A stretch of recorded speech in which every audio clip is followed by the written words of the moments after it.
नमस्कार, स्वागत है देवभूमि टुडे चैनल पर। तो अभी रूबरू हुए हैं आपके सामने हिमाचल प्रदेश की सुबह की ताज़ा खबरों के साथ। तो इससे पहले खबरों को विस्तार से जाने आपसे निवेदन है चैनल को आप जरूर सब्सक्राइब करें। तो पेश यहाँ सुबह के मुख्य समाचार। शिमला में धीरे धीरे पटरी पर लौटने लगा जनजीवन, बाजारों व मुख्य स्थानों पर दिखने लगी रौनक। हिमाचल की राजधानी शिमला में धीरे धीरे जनजीवन पटरी पर लौटने लगा है।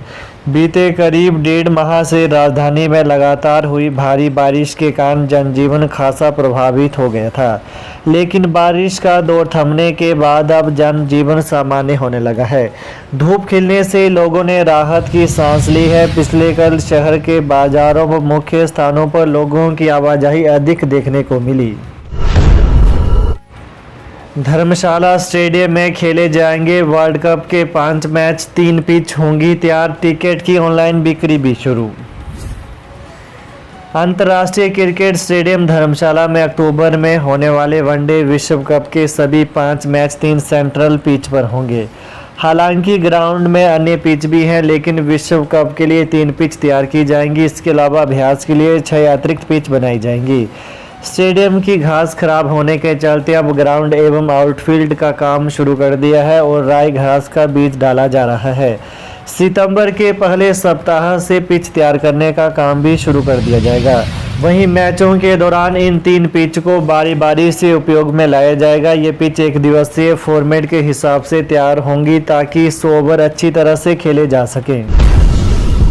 श्रावण अष्टमी मेलों में मां नैना के दरबार में चढ़ा 1,35,00,000 रुपए का नगद चढ़ावा।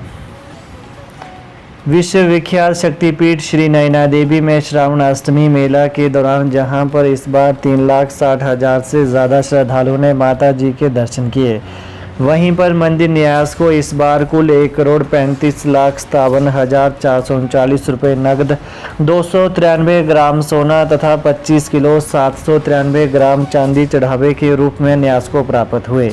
वहीं विदेशी मुद्रा में euro 75, Canada $46, England 35 pound, USA $20, Malaysia से 4 RM, यूएई 2,286 दिराम, सिंगापुर से 1, कुवैत से 2 दिराम तथा ऑस्ट्रेलिया से $5 मंदिर न्यास को प्राप्त हुए। यह जानकारी मंदिर न्यास के अध्यक्ष धर्मपाल ने दी। वहीं मंदिर अधिकारी विपिन ठाकुर ने बताया कि 10वें नवरात्रे के दौरान लगभग 22,000 श्रद्धालुओं ने माता के दर्शन किए।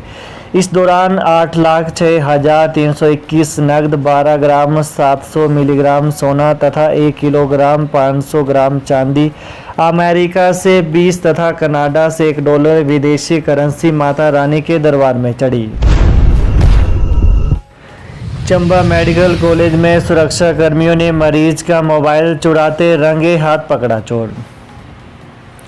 मेडिकल कॉलेज चंबा में सुरक्षा कर्मियों ने मुस्तैदी दिखाते हुए मरीजों का सामान चुराने वाले एक चोर को रंगे हाथ पकड़ा है। उसके बाद चोर को पुलिस के हवाले करके कड़ी कार्रवाई करने की मांग की है। शनिवार देर रात जब मरीज अपने तीमारदारों के साथ थे तो एक मरीज ने अपना मोबाइल चार्जिंग पर लगाया हुआ था। इस दौरान महिला क्षेत्र से एक चोर चुपके से मोबाइल को निकालकर वहां से भागने का प्रयास करने लगा। इस दौरान वार्ड के दरवाजे पर तैनात सुरक्षाकर्मी ने उसे दबोच लिया, जिसके बाद उक्त चोर से मेडिकल कॉलेज आने के बारे में पूछताछ की गई। इसको लेकर वो हड़बड़ाहट में जवाब देने लगा। इससे सुरक्षाकर्मियों को उसके ऊपर शक हो गया। बता दें कि सुरक्षा कर्मियों ने वार्ड स्टाफ को बुलाया और वार्ड के मरीजों को अपना सामान चेक करने के लिए कहा। इस दौरान एक मरीज का मोबाइल फ़ोन गायब मिला जो चार्जिंग पर लगाया हुआ था। जब चोर की तलाशी ली गई तो मोबाइल उसके कब्जे से बरामद हुआ। इस बारे वो उचित जवाब नहीं दे पाया। उसके बाद चोर के बारे में जानकारी सिटी चौकी को दी गई। चंडीगढ़ मनाली NH पर कार बस में जबरदस्त टक्कर, 2 गंभीर रूप से घायल। चंडीगढ़ मनाली राष्ट्रीय उच्च मार्ग पर बरमाणा के समीप लगट में एक निजी बस व कार में जोरदार टक्कर हो गई। इस टक्कर में कार सवार जिला ऊना निवासी राघव और प्रियंका बुरी तरह से घायल हो गई।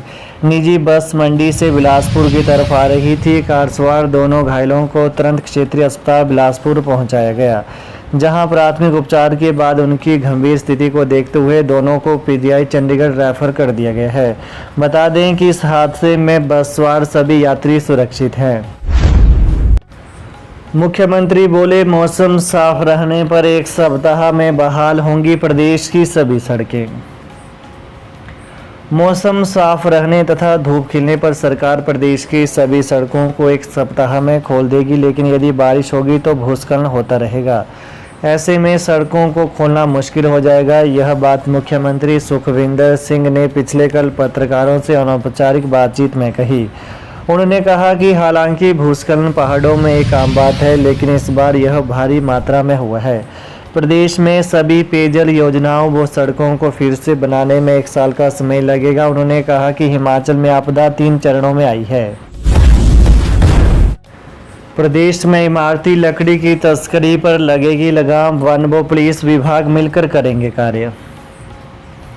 हिमाचल प्रदेश में इमारती लकड़ी की तस्करी पर लगाम लगाई जाएगी। इस पर अंकुश लगाने के लिए वन विभाग व पुलिस विभाग मिलकर कार्य करेंगे। इसके लिए वन विभाग तथा पुलिस सीमा चौकियों को एकीकृत किया जाएगा। पिछले कल शिमला में मुख्यमंत्री सुखविंदर सिंह की अध्यक्षता में वन विभाग की बैठक हुई। इस मौके पर तस्करी पर निगरानी के लिए एकीकृत चौकियों पर सीसीटीवी लगाए जाएंगे तथा अत्याधुनिक तकनीक अपनाई जाएगी। वहीं सीएम ने कहा कि इमारती लकड़ी की तस्करी से राज्य सरकार को राजस्व की हानि होती है। हिमाचल से बाहर ड्राइवर कंडक्टर असुरक्षित, ड्राइवर यूनियन ने सरकार से सुरक्षा की उठाई मांग। हिमाचल प्रदेश पथ परिवहन निगम के ड्राइवर कंडक्टरों से बाहरी राज्यों में मारपीट की घटनाएं आम हो गई हैं। इन घटनाओं के कारण एचआरटीसी के ड्राइवर कंडक्टर असुरक्षित महसूस कर रहे हैं। एचआरटीसी ड्राइवर यूनियन का कहना है कि बीते 3 महीने में एचआरटीसी ड्राइवरों के साथ बाहरी राज्यों में मारपीट की 3 बड़ी घटनाएं पेश आ चुकी हैं। इन घटनाओं में चालक परिचालक बुरी तरह से घायल हुए हैं।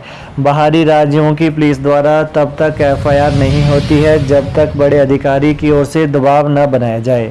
ड्राइवर यूनियन के प्रांतीय प्रधान मानसिंह ठाकुर का कहना है कि हिमाचल पथ परिवहन निगम सुंदरनगर की जंजैहली दिल्ली बस पर शनिवार सुबह 5:45 पर सोनीपत के समीप भालगढ़ में कुछ शरारती तत्वों ने जानलेवा हमला कर दिया। इससे पहले पंजाब के आनंदपुर साहिब में भी एचआरटीसी ड्राइवर के साथ मारपीट का मामला भी सामने आया था। बिजली बोर्ड में जल्द भरे जाएंगे टीममेट व हेल्पर्स के 1000 पद, सीएम ने यूनियन को दिया आश्वासन। बिजली बोर्ड में जल्द ही टीममेट व हेल्पर्स के 1000 पद भरे जाएंगे। यूनियन को मुख्यमंत्री ने यह आश्वासन दिया है। Himachal Pradesh state electricity board employees union के महासचिव हीरालाल वर्मा ने कहा कि Himachal Pradesh state electricity board में लंबे समय से तकनीकी कर्मचारियों के विभिन्न पदों के भर्ती एवं पदोन्नति अधिनियम में संशोधित लंबित थे, जिस कारण बोर्ड में नई भर्ती से आए टीममेट व हेल्पर्स की पदोन्नति नहीं हो पा रही थी। इन श्रेणियों में पदोन्नति के लगभग 4000 पद खाली पड़े हैं। तो ये हैं प्रातः के मुख्य समाचार। तो प्रदेश की ताज़ा खबरों को पाने के लिए देवभूमि टुडे चैनल को आप जरूर सब्सक्राइब करें। धन्यवाद।